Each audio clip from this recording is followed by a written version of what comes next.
आज हम BA second semester syllabus के अकॉर्डिंग समष्टि अर्थशास्त्र को समझेंगे। समष्टि अर्थशास्त्र की आवश्यकता क्यों पड़ी? 1929 ईस्वी की महामंदी के कारण परंपरावादी अर्थशास्त्री जो थे उनके विचार फेल हो गए और अर्थव्यवस्था, उनके विचार ये थे कि अर्थव्यवस्था में पूर्ण रोजगार पाया जाता है और ये उनकी थिंकिंग गलत हो गई। 1929 की महामंदी के बाद अर्थव्यवस्था में बेरोजगारी बहुत बढ़ गई। लोगों को लोग अपने कर्ज तक नहीं चुका पाते थे और इस तरह से बैंक बंद हो गए और इस महामंदी का प्रभाव पूरे विश्व पे पड़ा। चारों तरफ बेरोजगारी फैल गई और इस तरह से एक ऐसी अर्थव्यवस्था की जरूरत पड़ी जिसमें हम अर्थशास्त्र का अध्ययन करते हैं और समष्टि अर्थशास्त्र को समझते हैं। समष्टि अर्थशास्त्र की दो शाखाएं हैं, एक समष्टि अर्थशास्त्र और एक व्यष्टि अर्थशास्त्र। लेकिन यहाँ हम बीए सेकंड सेमेस्टर के अकॉर्डिंग हम सिर्फ समष्टि अर्थशास्त्र पर चर्चा करेंगे।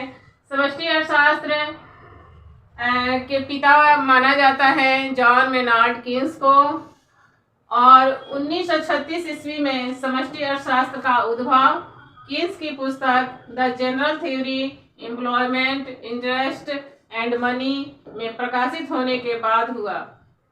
इसी पुस्तक के सिद्धांत के आधार पर हम समष्टि अर्थशास्त्र का जन्म हुआ मानते हैं। अर्थशास्त्र वह विषय है, यहाँ पर एक बार फिर से हम समझेंगे कि अर्थशास्त्र वह विषय है जहाँ हम आर्थिक समस्याओं का अध्ययन करते हैं। अर्थशास्त्र की दो शाखाएं हैं, व्यष्टि अर्थशास्त्र और समष्टि अर्थशास्त्र, जिन्हें हम इंग्लिश में माइक्रो एंड मैक्रो कहते हैं। तो हमारा ध्यान इस समय सिर्फ मैक्रो इकोनॉमिक्स पे है, यानी समष्टि अर्थशास्त्र पे है। और समष्टि अर्थशास्त्र क्या है इसे समझिए। समष्टि अर्थशास्त्र समूहों अथवा समस्त अर्थव्यवस्था से संबंध रखने वाले औसतों का अध्ययन करता है। क्या करता है समष्टि अर्थशास्त्र? समष्टि अर्थशास्त्र समूहों अथवा समस्त अर्थव्यवस्था यानी संपूर्ण अर्थव्यवस्था का अध्ययन करता है, उनके औसतों का अध्ययन करता है, जैसे कुल रोजगार, बेरोजगारी, राष्ट्रीय आय, राष्ट्रीय उत्पादन, कुल निवेश, कुल उपभोग, कुल बचत, कुल आपूर्ति, कुल डिमांड यानी कुल मांग और सामान्य कीमत स्तर, मजदूरी स्तर, ब्याज दरें तथा लागत ढांचा। इतनी सारी चीजों को संपूर्ण तरीके से समष्टि अर्थशास्त्र में चर्चा की जाती है, इसका अध्ययन किया जाता है। दूसरे शब्दों में यह सामूहिक अर्थशास्त्र है। दूसरे शब्दों में यह जो समष्टि अर्थशास्त्र है क्या है? सामूहिक अर्थशास्त्र है, जो विभिन्न समूहों के आपसी संबंधों, विभिन्न समूहों, जैसे कि हम जानते ही हैं कि समष्टि अर्थशास्त्र में एक समूह का अध्ययन किया जाता है, व्यक्तिगत तौर पे कुछ भी अध्ययन नहीं होता और इसमें हम समूहों का अध्ययन करते हैं। तो जो विभिन्न समूहों के आपसी संबंधों, उनके निर्धारण और उनमें होने वाले उतराव चढ़ाव की जांच करता है। समष्टि अर्थशास्त्र क्या करता है? समष्टि अर्थशास्त्र विभिन्न समूहों के आपसी संबंधों, उनके निर्धारण और उनमें होने वाले उतराव चढ़ाव की जांच करता है, अध्ययन करता है, उसे समझता है। नोट, एक बात विशेष ध्यान देने की है कि समष्टि अर्थशास्त्र को आय और रोजगार का सिद्धांत या आय विश्लेषण का सिद्धांत भी कहते हैं।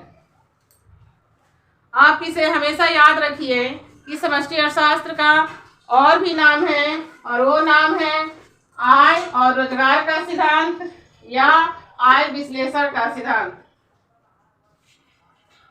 इसको हमें हमेशा अपने दिमाग में फिट कर लेना है कि आय और रोजगार का सिद्धांत और या आय विश्लेषण का सिद्धांत समष्टि अर्थशास्त्र ही है। बेरोजगारी, आर्थिक उतराव चढ़ाव, मुद्रास्फीति, अपस्फीति, स्थिरता, अस्थिरता, गतिहीनता, अंतर्राष्ट्रीय व्यापार तथा आर्थिक समस्याओं से इसका संबंध है।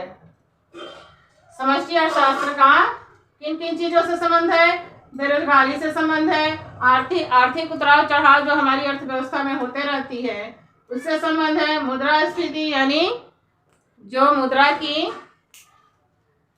मुद्रा चलन में बढ़ जाती है बाजार में, उसकी स्थिति, अपस्फीति, अस्थिरता, गतिहीनता, अंतर्राष्ट्रीय व्यापार यानी एक देश का दूसरे देश से जो हमारा व्यापारिक संबंध है उसका भी अध्ययन करता है, आर्थिक समस्याओं का समूहों के तौर पे अध्ययन करता है। आर्थिक विश्लेषण की विधि के रूप में समष्टि अर्थशास्त्र का सैद्धांतिक तथा व्यवहारिक बहुत ही अधिक महत्व है। आर्थिक विश्लेषण के तौर पे समष्टि अर्थशास्त्र का सैद्धांतिक और व्यवहारिक यानी सिद्धांतों के तौर पर भी और व्यवहार में भी इसका बहुत ही महत्व है। एकले के अनुसार यह विश्लेषण की वैज्ञानिक विधि से अधिक है। ये जो समष्टि अर्थशास्त्र है यह विश्लेषण की वैज्ञानिक विधि से भी अधिक है। यह आनुभविक आर्थिक ज्ञान का समूह है। एकले ने समष्टि अर्थशास्त्र को क्या बताया कि यह आनुभविक आर्थिक ज्ञान की स्थिति है। उन्होंने बहुत ही सुंदर डिफिनेशन दिया और हम समष्टि अर्थशास्त्र को इतना समझते हैं और ये बेसिक चीज़ है समष्टि अर्थशास्त्र को समझने के लिए। और इसके साथ ही अगले चैप्टर में हम इसके बारे में आगे चर्चा करेंगे। तब तक के लिए नमस्कार।